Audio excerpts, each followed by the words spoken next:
That's right. Sorry. I'm having trouble hearing you. You sound very faint. Let me. Yeah, I'm having some difficulty with the phone this morning or the audio connection for some reason. Yeah. Can You're a you bit. hear me better now? Yeah, I can. Yeah, it's better now. Yeah. Okay. Yeah, I don't know why the connection seems to be a little bit inferior today. I tried logging, Yeah. but no Yeah. So results yet, huh? yeah, I just looked there now, and yeah, they're not up yet. So um, I can't remember one of the competitions I did in the past. It was like this, and there was one of the competitions actually. It took ages for them to publish the results. Um, I think with it sort of finishing on a Friday as well, they don't look at them over the weekend. Um, and so yeah, like they'll only start looking at them on Monday. So I'm not sure what they're looking at. Like Oh, you would think with it being a sort of a notebook yeah, that's submission one that interesting it would that just be they wouldn't automatic. look at it. But the other thing I was thinking is, even if they have significant compute, I mean, this Kaggle and Google, but you would still think if they, I forget how many, if they have like 2,000 contestants and, each of them, they say 8 hours. So even if people use just an hour or two, and there are two runs each, and each run takes 2 hours, that's still 4 hours per contestant, and But I of course I they have presumed like. it had all been done already. I thought like every time you submitted a notebook and it got scored on the public one, that they were also scoring it on the private. So That's interesting. Mehul joined too. So Mehul, you think they do that like they in parallel kind of score you on private whenever you run something on the public? yeah, because the thing is, if they don't do that, then there's a chance that like notebooks could crash or whatever when it comes to the sort of the final thing. So Oh, yeah, like I see. I So just you're thought saying that they're they checking something constantly. yeah, like I thought as soon as you made a submission that they ran your notebook on the private and the public test set and marked you on both of them, but like then only published your public score. That was That my that would be actually smarter thing because I was thinking about it. The approach you're suggesting is probably a better one because that way it kind of prevents this when submission or when the competition ends, then there's a rush. I think that would make more sense if they did it that way. But then the problem is, wouldn't you? Um, so what you're saying is the final selection of the two just kind of says which of the scores to reveal, not so much that they run that. well, that's what I thought, but After. I might be wrong. I thought, sorry, yeah, hey guys. Um, I thought so you let's say we made 100 submissions, right? So then your final two selections will decide your rank. So I've had competitions where like like my rank was based on what I chose. My rank was 400, but I had other I had other submissions which I didn't select as the top two, which were in the like top 100, and it's just and so yeah, Yeah, no, this we were discussing Mehul whether Steve was just speculating that oh, what generally happens in competitions is whenever you submit any run, that it runs on the private as well. It's just that the score for the private isn't revealed. hmm yeah, I think yeah, Steve is right. Yeah, normally they run it on the private and then just release the private leaderboard right away, like within 2 seconds. Yeah. I Yeah, I don't know what's the guy in version, like who's the Kaggle stuff. He said something like it's special to this competition. So I so there's a big so this is part of a radiology conference called RSNA, which is like before pandemic, right? It's the biggest radiology conference in North America, maybe in the world. Like there'd be like 100,000 people attend that conference. And mostly like so all the big like GE, Siemens will come, and all the doctors will come. So I don't know if they want to release the results during the conference, but it's very unclear. Like Why is the conference taking place next week? I mean, they're not going to hold it until whenever the conference is, or is the conference taking place next week or something? let me check 1 second. Because that doesn't make sense to hold it and then not release it until the conference unless they time the dates and everything ahead of time to be aligned. RSNA 2021.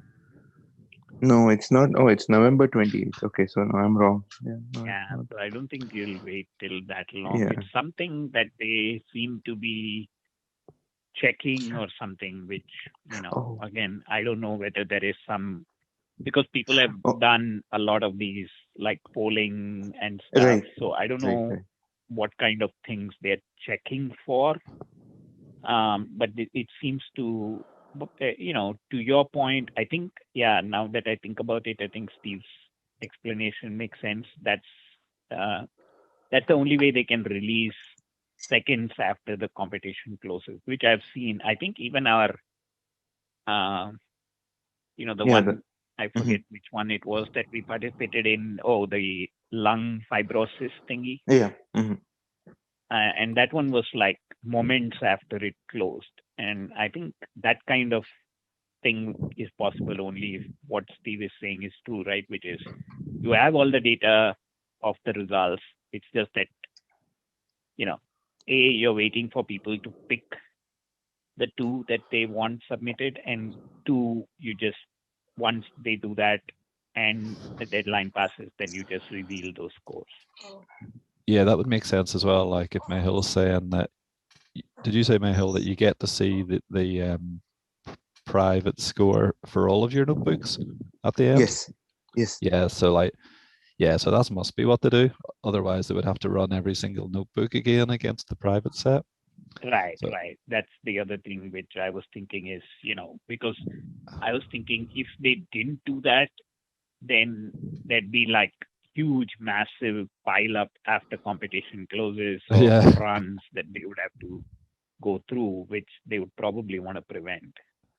yeah, and like as I say, all week I had just like loads of notebooks that were crashing all the time. It must have been like they've got like images missing from their test set or something. And so if they didn't run it all at one go and check that your notebook's okay, half the notebooks would probably fail when it came to test them on the private set just by themselves. So There was, one of the other, like what Srinivas was saying about the leaderboard probing. So the rules explicitly say, right, you shouldn't do leaderboard probing, but people did it anyway in this competition. yeah.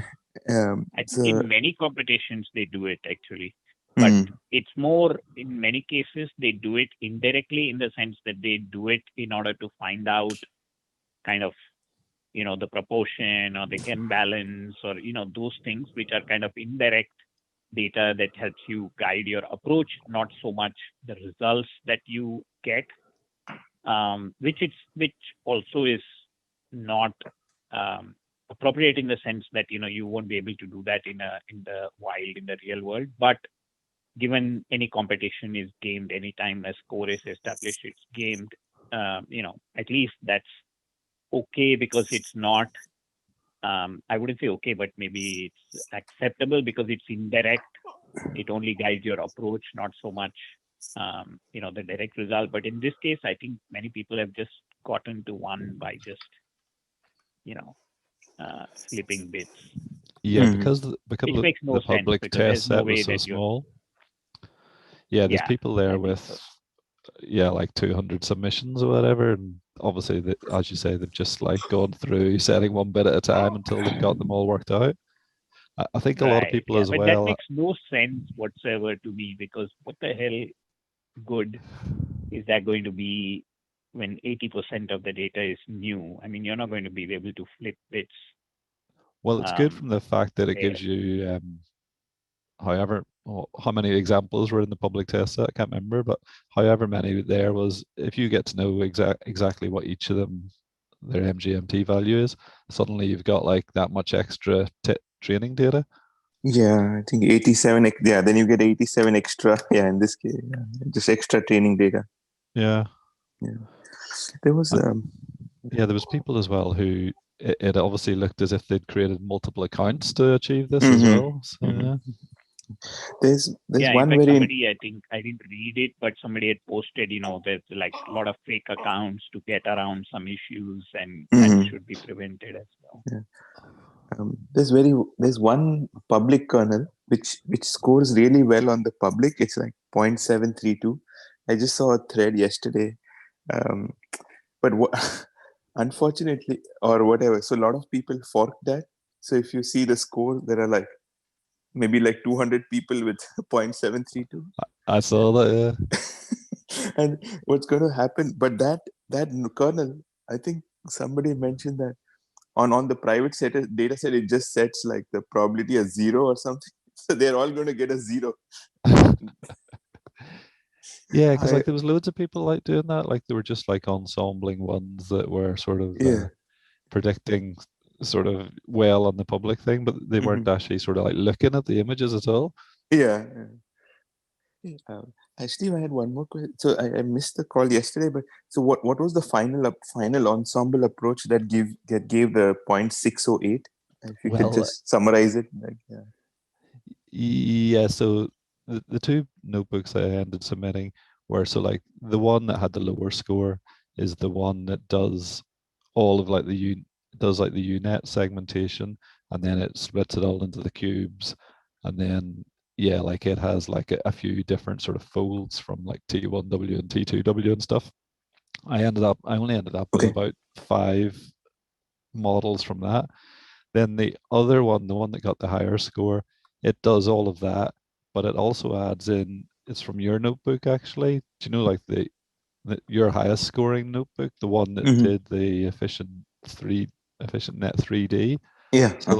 So like yeah, so it's included as well, but like it is using sort of the efficient net 3D in the images and across them all. So yeah, so I managed to take your notebook and add my bit in and get your score down. So but hopefully yeah, because like on mine, because the fact there was only sort of the 5 models, and like it was like sort of voting between the 5 as to if it had MGMT or not. So it meant it was like quite sort of, it was either MGMT or not MGMT, and like in between there was like nothing. Whereas like your notebook, if you remember, like the histogram you got was all sort of centered around 0.5. Right. So like basically your bit of it smooths out my bit of it. So you have like a peak at either end, at 0 and at 1, but then in the middle you've got the ones that my sort of models weren't. There wasn't any sort of definite answer as to whether it was MGMT or not. Then it used your bit to sort of try and predict those ones. Okay. So like it's maybe, yeah, so it has my 5 models, and then I think your notebook had 4 models, was it? One for each of the MRI types? Yes, so, one. Yeah. Yeah, right. So I think it's like sort of ensembling over 9 and ultimately. But yeah. Said, if I had any of these things, I would definitely root for a biopsy rather than any of these approaches. Yeah, all the models are doing well. They all predict 50-50. It's like they don't tell you if you've got MGMT or not. They're all wrong. You might as well toss a coin in this. Yeah. And like it does just like seem to be down to what random seed you choose, whether you do well or not. So, yeah, I'm very curious to see like like the winning entries and what will be the top 10 AUC. I think it. Yeah, because like pretty much, yeah, like that paper I'd shared at the start or whatever, I sort of like tried to follow its instructions or whatever, or like how they said they did it completely, sort of like doing the UNet and then cutting it up into 32 pixel cubes. So it's mostly sort of what they did, but Mm-hmm. In all of that, none of the models I had, I didn't see any that looked as if that they sort of could generalize at all. It wasn't the fact Mm. that they were overfitting, it was the fact that they just, yeah, like they could learn on the limited amount of training data there was, but it just didn't Mm. seem to sort of extend to being able to do anything on the validation set. Right. So I think partially most of the problem was caused by just the rubbish input data. Like I don't know why the Mm. competition didn't clean up all their task 2 data in the same way they did with task 1. Right. Yeah. Mm. Because yeah, like when I transformed the whatever they were, like the sagittal and the coronal ones to make them into axial, the same as everything else. Mm. Yeah, like just because of the sort of difference in the data, they probably didn't look the same as the ones that were originally axial. Whereas Mm. in task 1 they did, and so Mm. I think that maybe caused problems. So, as you say, it'll be really interesting to see what the winner's done because Yeah. Yeah, I think in this case, based on what you just said, Steve, and what we spent the initial discussions, the EDA and stuff like that I was looking at, it seems, at least for this competition, um, it seems like content expertise. By that I mean um, knowledge about the details of the images and the orientation and um, the resolution of them and what you are aiming to show through them about the tumor. That kind of stuff is going to be probably, I mean, my guess is that it's going to be super important. So my guess is the winning solution would say, oh, if it is flare and if it's axial, see, these things matter, so I'm taking this into account. And then if it is contrast enhanced, then these things matter, so I'm kind of taking those specific things. And oh, by the way, I noticed that you know flare, you have only this many slices, so I'm kind of doing this, and kind of getting into the specifics of how different images are processed through some pipeline. At least that's my guess, because any kind of generic approach towards it seems to just completely fail to learn.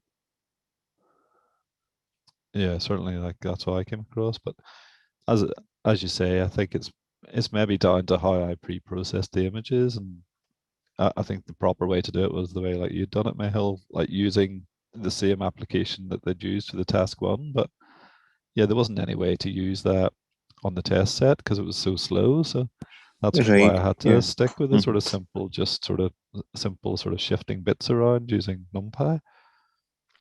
Yeah, I think I agree with what he said. They did all the work for task one. Then why didn't they just clean up the data for task two and Yeah. let us focus on the deep learning rather than so much data pre-processing? Sorry, one sec. I'll be back. Oh. Maybe his new boss is Yeah. texting him. Yeah, new boss is like, hey, don't talk about Kaggle. Pretty demanding boss. um, if you saw like there, Srinivas, in the notebook that I shared with you, yeah. So I had started playing about with the Torch.io transformations. Um, Uh-huh. Uh-huh. yeah, like not that they improved the score at all, I don't think, but like they did seem pretty good. But I noticed when I was like sort of like working through their tutorials to see how to use them and stuff, that they actually have a lot of stuff in the Torch.io library for cleaning up data. And like in retrospect, there might have been things in there that would have let us take our like DICOM images and get them into a normalized form if I'd sort of known about that in advance. So yeah, Oh, I see. perhaps if I'd used Yeah, no, that. I just saw that you were printing this, as I went through and kind of interactively did a lot of that stuff. That at least the transforms were visually at least they conveyed quite a bit, right? Like what was happening to the images as you applied the transforms. Yeah. But I wanted to kind of get to the part where, because we were doing it so close to the deadline, I wanted to just see what, and they all said run T1, T2W. So I kind of killed the flyer thing before it ran to completion and then switched over to the other T2W. And exactly just like you said, the very first run invariably of the first epoch of the first fold is, pretty good. And then it just successively gets worse as you proceed through multiple epochs. Yeah. Um, Yeah, like I had been hoping that the right. Torch.io transformations or whatever would sort of make it more general and apply to like the validation set, but it didn't really seem to make much difference from Yeah, what I and saw. I never, because variety of reasons, but if if I go back and think about the EDA that I did at the very first, that many people had done, but when I kind of printed the range of the thickness of the slices, that's huge. There are some images where there's like, 10, and there are some with 500 slices. Yeah. And that's a tremendous range, right? I mean, that, you get some where you have only 10 slices. So anything that my point being that any general approach which tries to apply the same thing to the 10 slice images as to the 500 slice images is obviously going to compromise, heavily one of the two ends of the Yeah. So spectrum. that's probably what happened to like my models. Like obviously, yeah, so like I normalized everything into Axial and converted them all to have 240 slices. And so if the initial image only had 10 slices and I'm converting it to 240, obviously it's just gonna probably like blur every single one in between. So Interpolate everything. Yeah. yeah, and so like And any sort of intriguing information that would have been in there probably just got blurred out. yes. And by the way, but that is true of what Mehula and I were doing with that other approach of getting it to 32 by 32 too. So that's where I mean what I was saying earlier that, I imagine, I mean, we're just speculating, but I am speculating that maybe an approach which kind of says, oh, if you, just like you were thresholding, that if you have less than so many, or to find some points where the averaging is appropriate and then kind of process them that way versus, if you have 500 slice, then it's okay to, approximate differently than if you have 200 slice. And then when it's less than 50 or 100 or something, then you do it differently and you therefore are sensitive to the um, extent of the degradation in resolution with Yeah. variation in depth.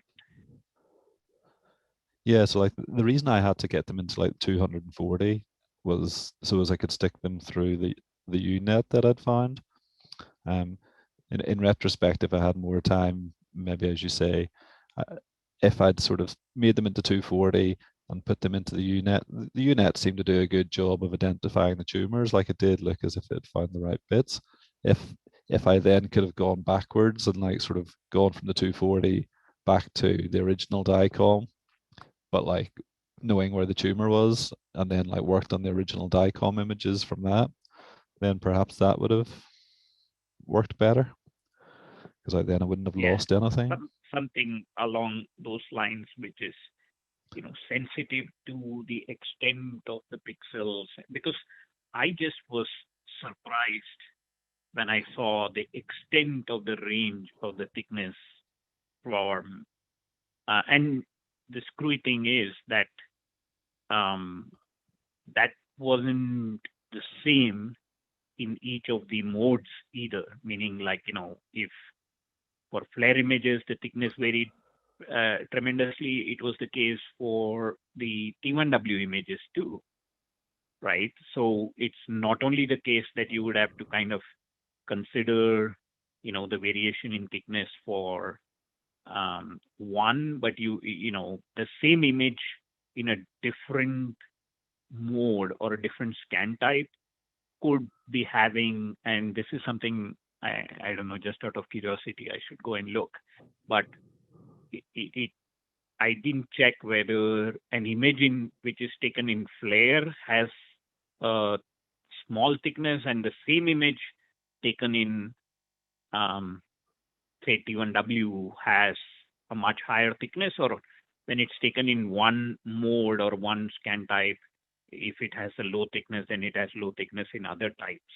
I didn't check that, but that would be interesting too, because that would mean, that the same image could be, I mean, it doesn't matter because, you'll process by type, but I'm just curious now whether given image in a given type is, if it has a low thickness, does it have low thickness in other types too, or is the thickness kind of independent of type?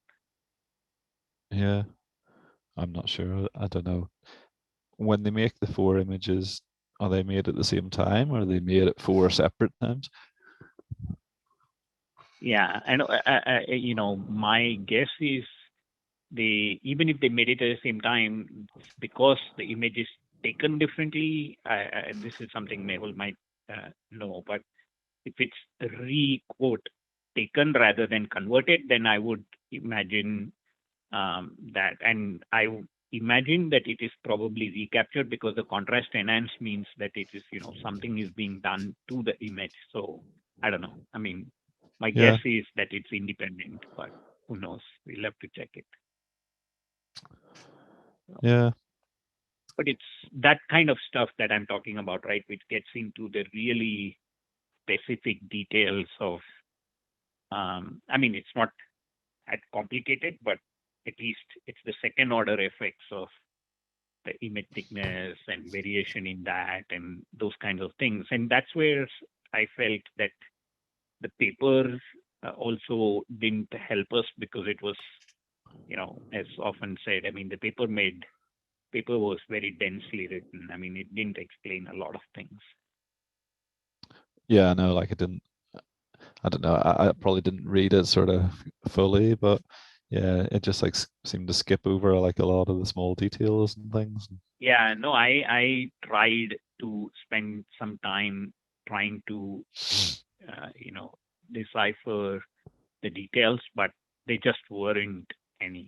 I mean, they just kind of like, when it came to the details, they just kind of like threw some sentences, but the sentences didn't make sense. And I mean, I've seen papers that explain things much, much better. They didn't touch on a lot of stuff. Okay. So Yeah, that I'm was back. Yeah, so one question, Mehul, I was talking to Steve about, which maybe so if, when we were looking at the EDA and stuff, right, I saw tremendous variations in the thickness of images, right? Everything from some of them having like 5 to 10 to some of them having multiple hundreds of slices, 250 slices in one and like 10 or 12 slices in another. So the question I had is, let's say an flare image has 12 slices for a particular patient. Now, does that mean that that particular same patient's image in T1W is also likely to have less number of slices, or the types are completely different, to where a flare image of a particular patient might have 12 slices, but the T1W image might have 200 slices? Great question. So it's normally based on the amount of time it takes to scan. So if it's going to take a long time, they make it thicker. Yeah, I think we maybe need to do more. I think we can assume that if the flare is less, then no, I can go back and check that Yeah. like in the EDA, because I can always say, hey, for this particular patient, right, what are the Yeah. thicknesses of the different types, and it'll spit that out. So that's easy enough to. I just was curious Yeah. whether you knew off the top whether you expect it to be the same or similar, or you expect variation. If there is Hmm. variation, is possible. So, So one thing it's hard to answer that is because so on the MRI machines there is something called pulse sequences. Okay, which so the pulse sequence tells you whether it's going to be T1, T2, and so on. Okay, and it's basically you can program that. Okay, um, but so when we do, for example, in clinical trials, in when we do the clinical trials, we always we always force them to do the T1 weighted at one by one by one. Okay, but because we have control, we tell them that okay, make your T1 weighted as one by one and do axial or what. No, axial coronal we let them do what they want, but the resolution is very close to one by one. But here, it's in the clinic setting, so it might depend on the particular clinic the patient was scanned at. Like maybe they have a pulse sequence that is programmed for 2 by 2 by 2, right? And then they just use that. And let's say they have a flare with 20 and they have a T1 with 200, and it's just programmed that way, and they just keep using that. So that's why it's hard to say like if there is a relation. but is there a Um, reason why one would be thicker than the other? Is there inherently something that where in flare you would want more slices, in T1W you would want less, or anything like that?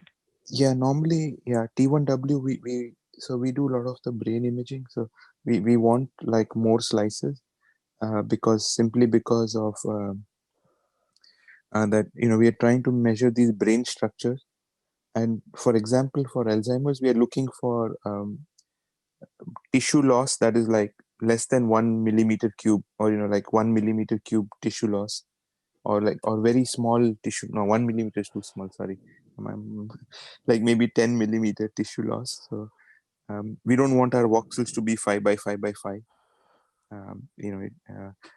In flares, normally, so the flares in the past, right, they've just been used for clinical interpretation. Um, and there was not much quantitative work like this, what we are doing here. So basically, the radiologist looks at it, and the radiologist I don't know why, they've always asked for like a higher XY resolution. So even in the flare, sometimes we see like the X and Y resolution is zero point 0.5, and then the Z resolution is 5 millimeter. So that's both, Oh, I think, yeah, that's both scanner and, yeah, so those are called non-isotropic voxels. Yeah. Um, hmm. yeah. So one, there are just on this line, this idea of like this, you raise a great point. There's so much variability in the number of slices. So there were two ideas which, and it'll be, which I think might, or I read like that people to overcome this, right? So the first idea is uh, you you do like how Steve did segmentation. You do the segmentation of the lesions, but then you extract properties of the lesions. So you extract 100 features. Uh, so that sort of then you don't have the 3D CNN problem anymore, right? You don't have to interpolate or anything. You stay in the original space, whether you had 20 slices or 200 slices. You extract your lesions, you extract your features, and But you feed it. extracting features, you can only. But hold on a second. Extracting features, you would still need to do through convolutional, which means that you would Ah, need, unless you did it as 2D and put it through an RNN of some kind or something like that, right? yeah. Even to extract features, you will need some kind of CNN, right? Sorry. Yeah. So the idea that some people are doing is thinking is like, oh, you do deep learning only and CNN only for segmentation, but for feature extraction, you go back to the last 25 years of literature and do image processing, and don't use Ah, okay, CNNs okay, for feature extraction. Big so okay. the Yeah. So, Yeah, and I don't know if he's right or not. There's a professor at in Case Western, so he's like got 75 patents in pathology, and he's been like, he tries to make provocative talks like to, like how Shakespeare had to be or not to be. So he'll be like to deep learn or not. Yeah. But he's just trying to No, get I mean, there may be valid points, Yeah. and I'm always in these kind of things. It's like problem appropriate, right? I mean, people do get carried away in one direction or the other, and sometimes there's a corrective, but at the same time, it doesn't mean that, attention goes to those who say provocative things. So,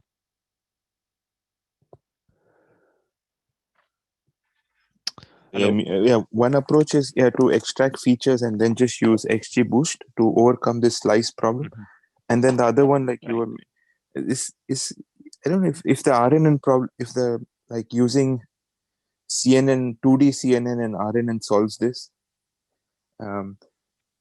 That is going to be very, because then you can allow the depth to vary, right? Because it's like it's like processing words, and you can process sentences of different words. So it's just that it's similar to that. So you allow for variation in thickness, and thickness is your kind of sentence dimension, so to speak, analogy. So because there can be number of different words in a sentence, and so you kind of let the RNN variation be equivalent to word variation in a sentence. So that's possible to do it that way, and that's why I said, I mean, you would either have to do that, or like you said, go away from deep learning to extract features, and then subject that features to process the features somehow. And we didn't have time, but Steve also had this idea which we didn't use, of getting the macro information from your scan. That's another variation that I think is actually, if you think about it, we are kind of leaving information on the table, because if the probability of MGMT or not is influenced by the sex, then we have that information, but we aren't using it. Or we are using it very, very indirectly through only the image, whereas we can directly give the algorithm the information by just encoding.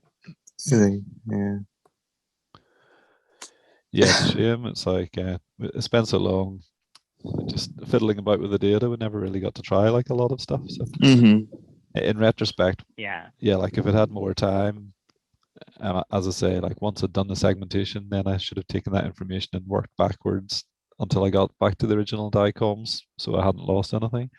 And then like include the other like DICOM metadata in there as well. But next time. But that's why looking at the solution would be interesting. Whether anybody used the DICOM metadata, whether they factored in the variation in thickness, and did they do it using like the approach Mehul said of, well, I mean, it's just a competition, but let's not get carried away with deep learning. I put some traditional image processing kind of approaches to this, to solving this problem, which actually is much better. Those would be very interesting things to learn. But at the same time, there's at least one example or one proof out there of, if the paper is to be believed, of a completely deep learning oriented approach which still gives 93% accuracy to this problem. Which is just even more mind blowing to me, given how much difficulty we are having getting to even shift past 0.5 or 0.6. One of the they would get to 0.93. Right. There's one of this big problem with the papers, right? Like the reproducibility crisis. Like somebody went. But that's more in bigger psychology experiments, and things that are very specific. It's not so much in deep learning kind of things, especially nowadays where conferences are requiring you to produce the code and the data. right? Because if the code and the data is there are tons of people who, or at least enough people who kind of make the, try to duplicate it and stuff like that and quickly communicate with you. Because, I mean, interestingly, like, just FYI, I was fiddling, this guy, right, of Weights and Biases, Aman Aurora guy, he was doing some paper readings and all that, and he had some blog posts too and things. So, and I was, kind of going through and renewing my, sometimes I mean, by the time you get to more complicated things, I tend to forget the simple things and I have to go back and revise them to get my basics right again. So I was coding DenseNet, and it happens that he has a whole explanation, but if you actually follow that and implement it, there are like 2-3 things that he has done wrong. Very trivial things, but nevertheless, the code as he has it doesn't work. So my point is, it happens where but the errors are trivial. I mean, they can be fixed. But I'm just saying, so once you have code and you have the data, which is the reason that I think, what people say of subject to privacy issues, I think requiring anything that's published to make the code and the data accessible is the way to go. Just like open source, right? I mean, there are many people who would try and they'll quickly point out if something fails to, I mean, it may be hard, like a lot of the GAN stuff is hard, and it's very sensitive to hyperparameters and all these kinds of things. But at the same time, it can be made to work at least somewhat reliably. Even if it completely is, I mean, and some things are more flaky than others, but if it never works and you just found this one in a, whatever odds chance, very low odd chance that something worked, that's not a very reliable thing to base things on. But 93% is not something that I would sneeze at, right? I mean, I hope those guys have, because 93% compared to any pathology thing begs for the approach to be switched. Yeah, I wonder if it's somehow dependent on the data set they used, but they didn't publish the data they used, right, in that paper. Or I think they said that they got it from a standard library. Or from like a standard data set. Standard data set. Okay, wow. Somewhere, yeah. Wow. Yeah, it's just like publicly available. I mean, it wasn't something that was It proprietary. wasn't a private data. Used, but at the same time, as Steve was mentioning as well, and we were discussing, because I spent some time going through it because I was frustrated in just trying to understand what the hell was going on, and they don't have enough detail other than a diagram that Steve had pointed to, which is again in a addendum to their paper or something. But even that, it draws the network, but that's not the half of it, right? It's what all you did to pre-process the data. How did you get everything arranged for the network to, and they don't do a good job of explaining all those steps. I don't know if we can submit feedback to the organizers and tell them, you could do a little more data processing for us. And well, I thought you did, right, when you sent them a request to say, hey, right. So you already did that, and they just didn't seem to respond. So I was puzzled by their non-response to you. It just seemed to suggest to me that they were very deliberate in how they set this up, but I can't figure out why they deliberately set it up this way. Maybe they'll explain. Maybe that's a good question to ask them, is like, hey, can you explain the reasoning behind why you set up? I mean, because that's at least, that doesn't put them on the defensive of saying, do this work, but say, explain the rationale to us of why you set it up this way. Yeah, that's a good right? Because I can't figure out why they set up the problem this way.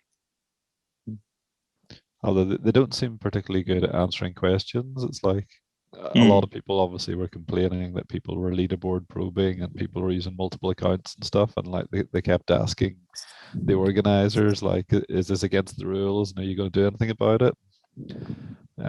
They never answered, I don't think. So Yeah, that's true. I mean, they seem unbothered by a lot of comments. Whereas I've seen in many other competitions, the competitors are, I mean, the organizers are pretty good at responding as well as taking, feedback. The only thing where, and that seemed to come from Kaggle, not from the organizers, is the only time in this competition that I saw them react is to say, yeah, you can drop those three yeah, things, yeah. 3 images or 3 patient studies. Everything else, they just were mute.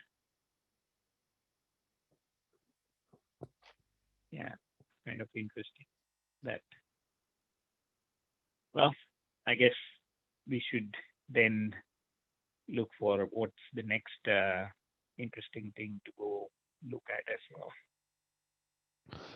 Yep. Yeah, so as I say, I don't What think is that this important? week's this competition, I don't think the results will probably get released until sort of Tuesday or Wednesday or something, because I can't remember which competition I did, but it was like the same as this, and yeah, like they just didn't do anything over the weekend at all. It was a couple of days later into the middle of the week before they'd actually sort of come back and like release the proper results. Yeah, and they seem to say in this one specifically, I think Mehul pointed to it, like we will conduct some tests before we release. So and maybe there it led me to, because not of the price amount or anything, but I think the option exists, if I recall, for the winners to be able to write something in some journal and stuff, and that's usually pretty significant because it's published in some reputable journal, and the journal has to double check and stand by it and stuff, and they don't want to be embarrassed, and so they may be going through Yeah, some level of checking for the top 10 results or something before they publish, because they don't want to kind of run into problems after they publish and then have to um, retract and or change the order of the results or any of that kind of crap. yeah. I thought they'd said as well at the start something about the people who were top of the public leaderboard at some point they would invite to write like a quick summary for their journal. But everybody who was top of the public leaderboard were just people who were leaderboard probing. There wasn't anybody there who had done anything novel apart from like sort of Yeah, just exactly. play with ones and zeros. So yeah, exactly. So to your point, Steve, I was thinking that at least that should have prompted them to have responded, right, to people who asked, hey, is this, because by doing that, they pretty much created that approach of saying, like, oh, we'll invite the public leaderboard guys, because there's no way you're, uh, going to invite, or there's no way for you to now distinguish who got 1.0 by probing versus what's the legitimate score that didn't probe. Yeah. So, I don't know. Yeah.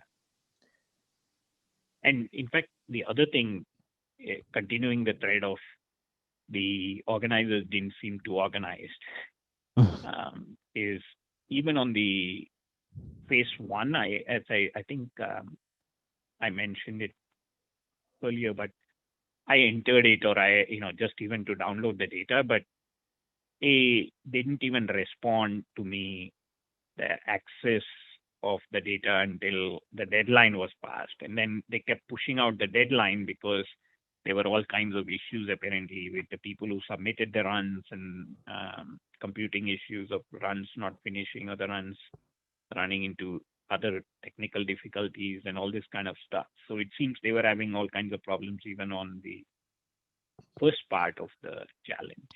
Yeah, I saw that because yeah, like I'd applied to get the data, and then I was getting emails from them all the time, and they kept extending and extending. And yeah, like they were saying, Yeah. that the machines that they'd set up to like take the submissions weren't powerful enough to run the submissions and stuff, and so nobody could submit. So yeah, it sounds like the whole competition's been a bit of a mess up, I think. Yeah, because I mean, I wanted to even download that data, but I didn't even get access to it by the time I was like, forget this stuff now. Yeah.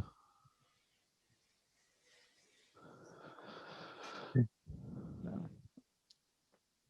Okay, so next, there's nothing. Oh, wow. There's no other new competition right now, right? There's nothing. Or is there? Yeah, I guess I have to start looking of whether there's anything interesting among those that are active and have a little bit of a runway left or whatever. Yeah, I haven't Or looked to any new see ones what's coming come up in the along next recently. week. And what courses are you guys doing? You're doing the unsupervised on Sundays, and what else? Yeah, Sunday, that one is still going on. And man, I think at least to me, the whole, the last, I would say 4 weeks, we've been on GANs. And I mean, that GAN stuff is pretty amazing. Thinking of, you were talking about traditional image processing. I mean, I was just going to say that once the traditional graphics people combined with the GANs stuff, oh man, they have taken GANs to such immense length. And just yesterday or 2 days back, I don't know whether either of you guys saw this. I think my son sent it to me, and I also independently seen it, which is there's this approach that has been implemented now, and of taking 10 or 20 slices of like some old, let's say, photograph or even new photograph of something. And in this case, the guy has actually applied it to 10 pictures of taken within like what my son was telling me, 2 seconds of the same black and white picture of some people in 1888. Okay, or and in black and white. And using this technique, the guy has converted it into a video of 250 slices.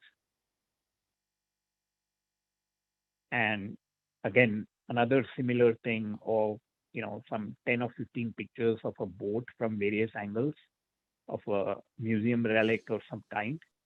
And then this technique is being able to generate like a video that takes you around the ship in 3D.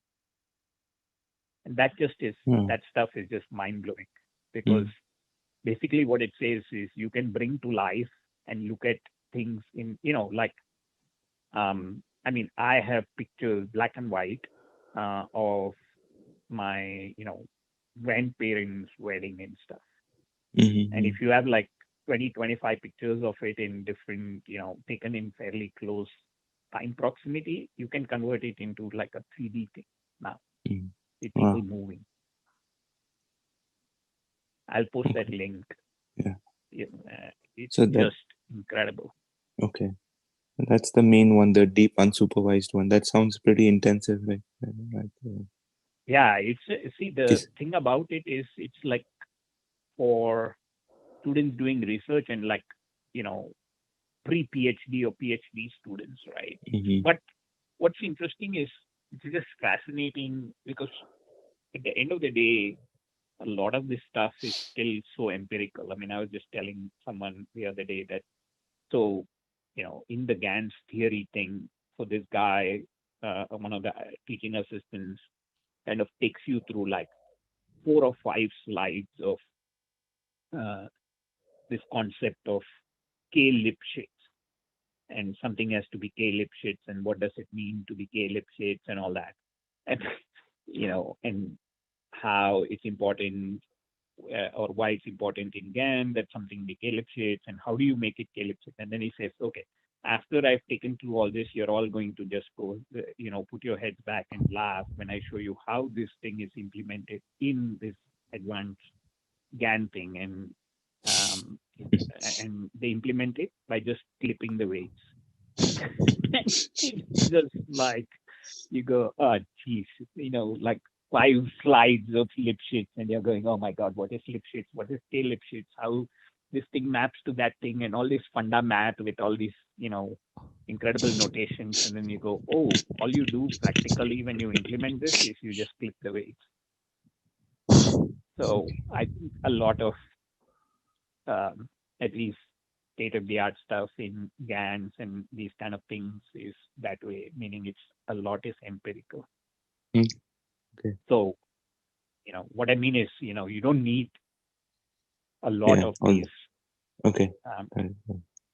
To actually do stuff. It doesn't take. It's just that what they are trying to, why they do it is for those reasons. But practically, you may not care. You just need to know. Oh, I just clip.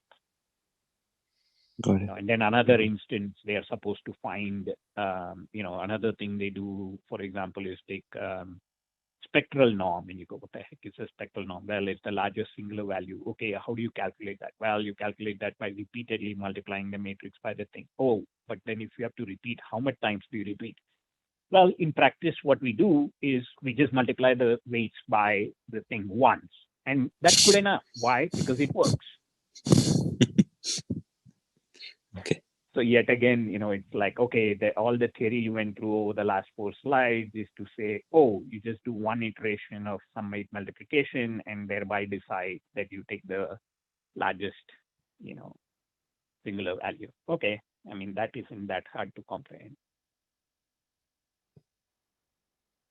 So have they covered have they covered a topic called domain adaptation? Not yet. No, I haven't seen that come up, but we covered. We're just getting into this self-supervised learning in the next thing. Okay. Kind of, and each of these, the other thing which they did, which is I think pretty impressive, and it takes us like almost 2 sessions to get through that. Is they have homeworks and collab notebooks where they assign the homework and then they solve the homeworks, and so even going through solutions is pretty intense.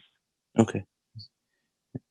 No, I was just asking but there are it's almost like a paper reading set because they just go through paper after paper after paper and expose you to ideas of what's going on. I see. No, that's great. Yeah, getting new ideas is the 2 things I've started seeing, even surprisingly, in the job ads is like domain adaptations, and somebody asked me about gradient reversal layers, and but the domain adaptation is very that seems to keep coming up so many times. So the things that like the fully connected networks, okay, fully convolution network, FCNs, domain, transfer learning. I'll try and make a list of these things that I keep seeing popping up. But yeah, that's just a little sidetrack. But I was just, but yeah, this sounds very interesting. I'll try and see if I can listen to some of those recordings of that unsupervised. So the one we did with what's his name, the NYU University, they also had some self-supervised, right? But that was just 1 or 2 introduction lectures.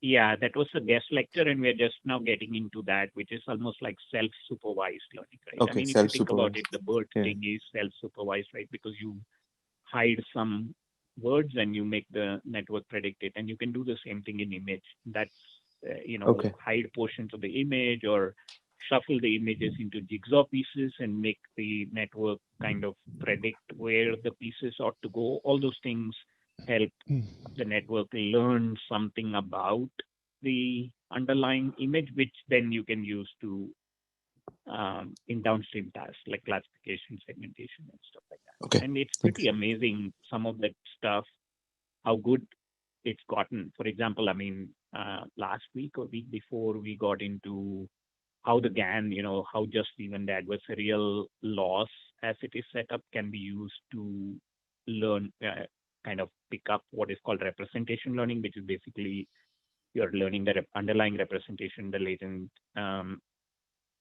variables and things like that, which make up the information, and then using that they've gotten to 67%, predictable in, if I'm not mistaken, on if I'm recalling correctly, then on ImageNet and stuff, which is nowhere near what supervised gets you. But at the same time, the fact that you can get to 65% with no labeling, all you have done is just let it learn the representation by itself is pretty darn good.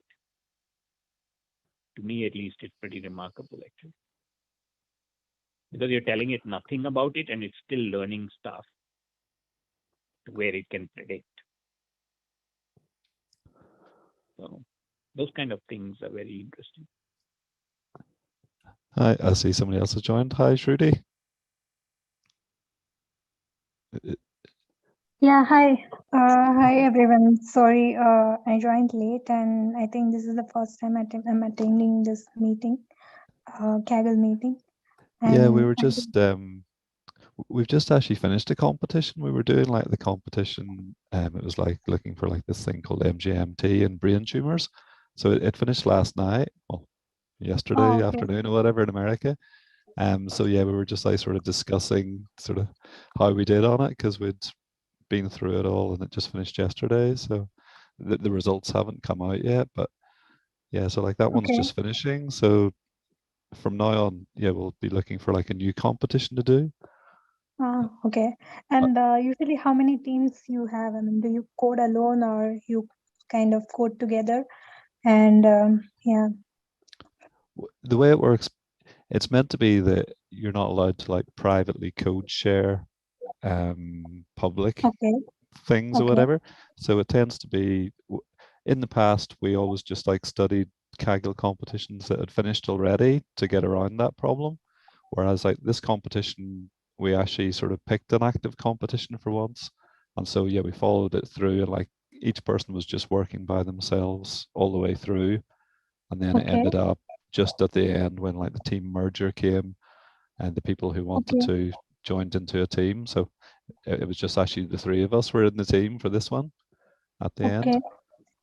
Um, have Ah. you taken part in Kaggle competitions yourself? Yeah, I'm a contributor. I have like, but in 2019 I had one medal, but I just stopped following Kaggle, and I don't have a collaboration, so I'm just experimenting. And yeah, I mean, it would be good if if there is any. My interest is mostly in that CDP kind of challenge and time series forecasting problems. But I'm trying to also learn a bit of NLP. So I'm not good with all models. So sometimes it would be good if somebody is expert in some kind of models and have them in the team to experiment with different kind of algorithms. Yeah, so like up till now, we sort of have tended to take different competitions every time, different types of competitions. So yeah, like it's been some image ones, and um, there don't seem to be that many time series ones on Kaggle. And then we've done one NLP one, but um, as I say, like this one's just finished, so now we're open to do anything going forward if new ones come up. Okay. But yeah, Srinivas, he leads it, so he could maybe say some more about it. Yeah, I think adding on to what Steve just said, then we meet weekly starting at 10 Pacific. So that's, I think, at least currently it would be 10:30 Indian time and 10 Pacific time. Is it 6 London time, Steve? Yeah, it's 6 o'clock for me in England. Yeah. Yeah, and on Saturdays, and I think typically we used to have more people join, but it's dropped off, maybe because of the pandemic and stuff. There were many more, but if they are less than 5, then 5 people can join in a team anyway. So, and Okay. most of the last competition, it was only 3 of us, so we could even share the code and stuff if we needed to, but our tendency is to try and just share the approaches and stuff in the early part through EDA. And we solicit input from anybody who joins to say, okay, if somebody finds it interesting, or if many people find it interesting, then at least, they're likely to continue to participate. And this particular group, the TWIML group, has a bunch of study groups, and we were in fact just discussing another study group that happens on Sunday on deep unsupervised learning. But the point is that at least this one that I coordinate, the desire is to do something hands-on in practice, because the other ones are more like study groups where we listen to video lectures and discuss the course and do homework and things like that. But at least it's not hands-on, it's more theory, whereas this one is, expected to be practical in the sense of trying different approaches and doing things on Kaggle, running things and discussing the results or lack thereof. So we just ended, as Steve said, this current competition, RSNA, brain tumor recognition, classification. And so if you have any particular competitions in mind, then propose it on the Slack channel for Kaggle. That's there on the on Slack. And over the next week or two, next week we may discuss the results, because the results haven't yet been posted, and how we did, and how the best performers did, which is typically kind of 1 or 2 sessions of learning from the best techniques that have been applied to the competitions that we participated in. And after that, and we use that in parallel to solicit any inputs for what competitions. There was one other person, Siva, too, who used to join. He's not here this week, but but other than that, I mean, I think if you have anything, and if you see, for example, a time series, as Steve said, we haven't participated or done something in that space. If there's any active stuff, we'd be interested. But we just vote as a community on which ones seem challenging or interesting and are different from what we may have done in the past, and then kind of over the next several months, typically 2 to 3 months, focus on that competition, starting with EDA and going through the whole cycle. And then we are at the tail end of this one. We might just spend another week or so. So I'm just curious. I mean, have you people anytime won any maybe a prize in any competition? No, not yet. Sorry. I got a medal in the last one, but it was only a bronze medal. But yeah, as I said before, we've seemed to, we've picked competitions that sort of are pretty different every time, just to get like a sort of broad experience of things. And we put on the TWIML chat or whatever, people can can vote for what competition they want to do. So that's sort of why we've sort of done like different things. So it's just been got like a lot of experience from it. I think gradually we're getting better, but haven't won yet, but that is the goal, obviously. Yeah, I mean, it's difficult, right? These days. So I'm not sure. I have not participated since long time, and I'm not a competitive coder. So I was curious of your background in coding. So I think there though. Go ahead. I was going to just say, but like having this meetup group is good, because if you just go into Kaggle by yourself and do the competition, then like in the past I've started quite a few competitions and given up after a few weeks or whatever. But with this group, because of the fact other people are doing it with you, and like each week people would present what they've done and like what ideas they've tried, it keeps you going. And then like this one was good because at the end, because there was only a few of us, we were able to join into a team and actually submit together. So it like makes it, you can sort of try out your ideas and see what people think and get other ideas. So and especially to your point, I think besides the fact that we didn't win because we were focused primarily on competitions that had finished, because the goal originally when it was started was also to learn a lot, and that may or may not, competitions have deadlines, this, that, but at the same time, interest dwindled, as I said, probably because during the pandemic, everybody was homebound and there were many more people who joined because it was, something they could do.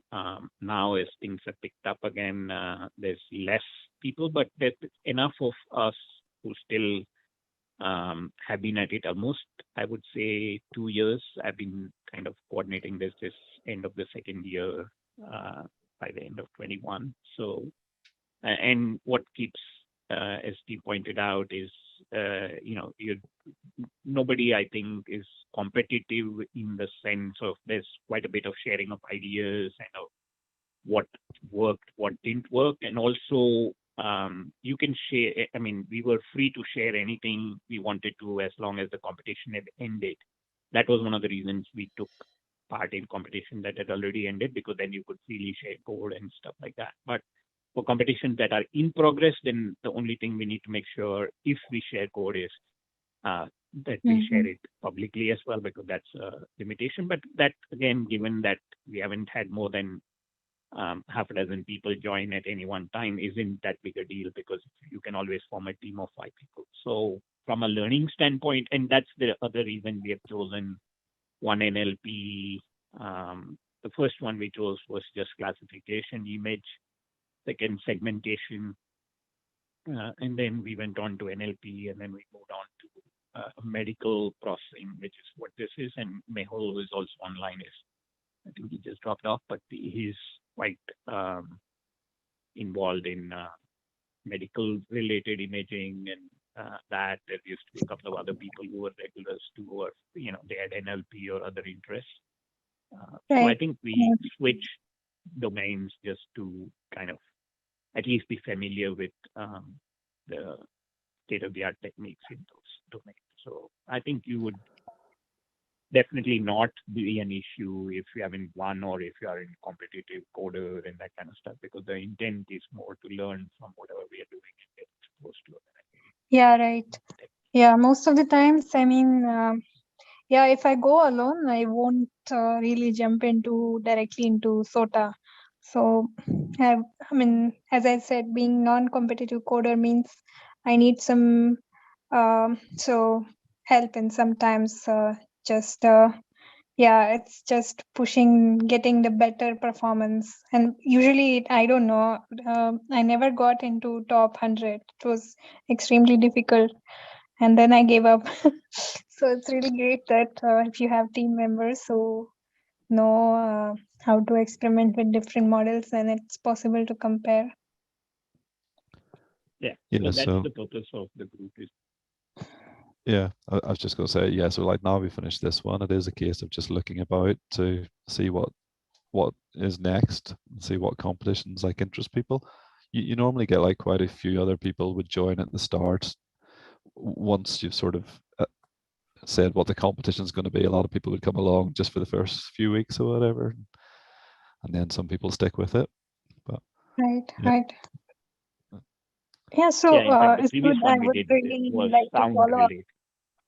Yeah, I would really like to follow up this time, and I want to restart I want to be active in Kaggle community again. And yeah, it would be great if we can, if I can join you for your next challenge.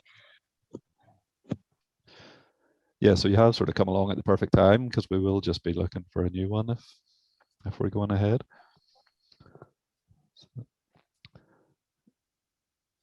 Yep, it's a good timing, because I think after another week or 2 at most, we'll be, and currently we'll already be soliciting kind of what the next competition to look at is. I'll be posting to that effect sometime the next week on Kaggle's Slack channel as well. I mean, on TWIML's Slack channel of Kaggle. So I assume you're joined that already, correct? Yeah. I was in the channel, but I did not follow with the meetings. So yeah, just mostly I used to miss the notifications. So yeah. Yeah, and by the way, the other thing, if you are inclined, but it does not, is you know, a lot of the recordings that we have over the last several months are all posted on this channel as well. So you can just Okay. scroll back and listen to them if you're curious about Sure, what we sure, discuss. definitely. Okie dokie. All right. Thanks for joining. And as I mentioned, I think we start at 10 next Saturday. Hopefully, we'll see the results of what we did or need to, and how well we did or how poorly we did in the last competition. It's pretty challenging. Yeah, Okay, sure. cool. Looking Post forward to something it. this week. Yeah. Okay. Hopefully see you again then. So yeah, so I'll head on. So hopefully see you at the next meeting or whenever. Next week. Yep. See you all next week. Okay, Thanks cheers. for joining. Bye. Yeah. Thank you Bye. so much. Bye. Bye.